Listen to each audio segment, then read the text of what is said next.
Hello, I hope you're doing well.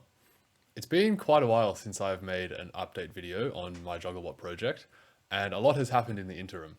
There are three main updates that I have for my Jugglebot project, and I've made an accompanying video for each of these updates. So if you want to know a bit more about what I've done and why I've done it than what I share in this video, I strongly encourage you to check out those because I've tried to include enough detail in those videos that if you ever need to do something similar to what I've done, you should be able to you should be able to cut out a lot of mistakes that I made that you will not need to make if you've already seen me make them.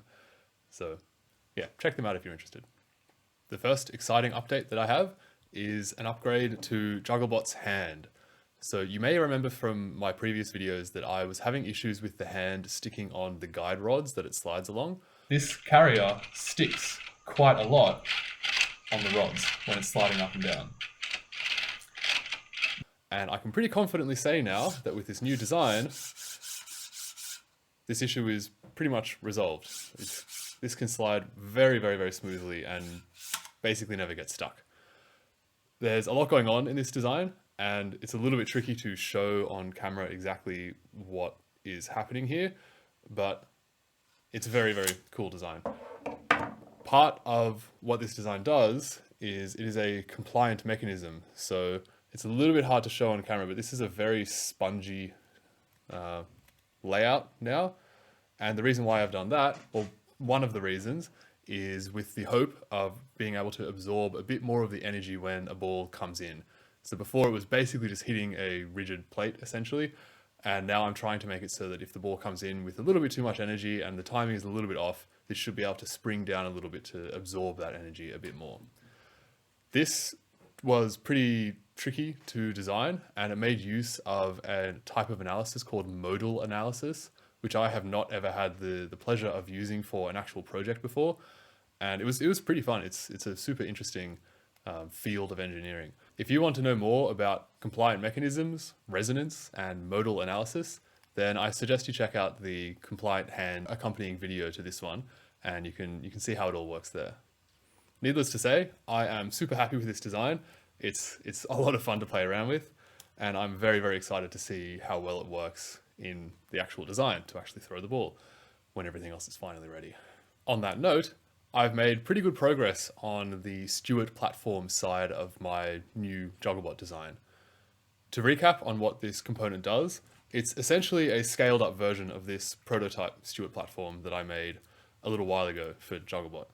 And to give you an idea of exactly what this does, in case you're unfamiliar with these platforms are really cool because they can move the platform part, so in this case the green part, in 6 degrees of freedom with very, very high precision. So you can move effectively the platform wherever you want in space, and it will go there very, very precisely. They're very, very cool platforms, and they're a lot of fun to play around with. The problem with this prototype design though, was that it's too small and too weak to do what I want Jugglebot to do. It's cool as a prototype, and I'm very glad that I built it and I've learned a lot from it, but it's just too small and too weak. So I've had to build an upgraded version. And to give you an idea of the scale that I'm talking about here, these silver and black parts here that I've been referring to as like legs, they are linear actuators, and when they extend or contract, that's what actually moves the platform around. So that's how big they are in this design, and in my new design, this is what one linear actuator looks like. So it's a little bit bigger. Now, for better or worse, scaling up the design to be so much larger comes with a whole bunch of other problems that need to be solved first. Like, how do I power all the motors? How do I control the motors? And how do I stop the motors from just continuously spinning and sliding the slider off the end of its reach?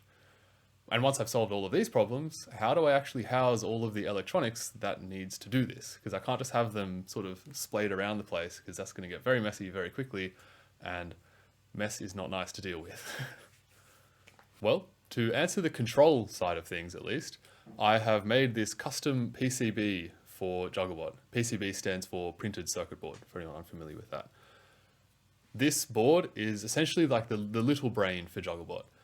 This is not the big brain that I've been referring to in previous videos, which has the job of essentially relaying information from a camera which sees the balls down to the arms to get them to move around. This board just has the job of taking in information of where Jugglebot needs to be and telling the 6 motors where they need to go to do that. This little brain board houses a Teensy 4.0, some logic shifters, and a bunch of sockets to receive and transmit data to the motors. By any reasonable standard, this is an extremely simple board to have designed and manufactured, but I learned a lot through this process and I had a lot of fun doing so. Despite the many mistakes that I made with the design of this board, I still get a really satisfied feeling when I have a look at it and just think, yeah, I designed that. It's a very nice feeling. In the PCB design video that I have linked in the description, I show you the process of choosing exactly what components I needed to put on the board and how to lay them out on KiCad before getting the board manufactured.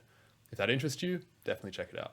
So this board does a good job of controlling the motors, but how do I then power them? And how do I house all of the electronics that are needed to do so? Well, this is the third major update that I have for this video, the custom electronics box that I have built for Jugglebot. This box has the important job of housing all of the electronics that are needed to control and power Jugglebot, which includes 2 massive 48-volt power supplies, 6 motor drivers, and many other little bits and bobs that make the magic happen. This box took a surprisingly long time to design and have all the parts printed for and to then build it, and I'm very satisfied with how it turned out. It's exactly what I imagined when I thought of what this would be before having done it. The accompanying electronics box video is a pretty long one, and if you're only interested in seeing the design side of things, then you only really need to watch the first around 20 minutes or so.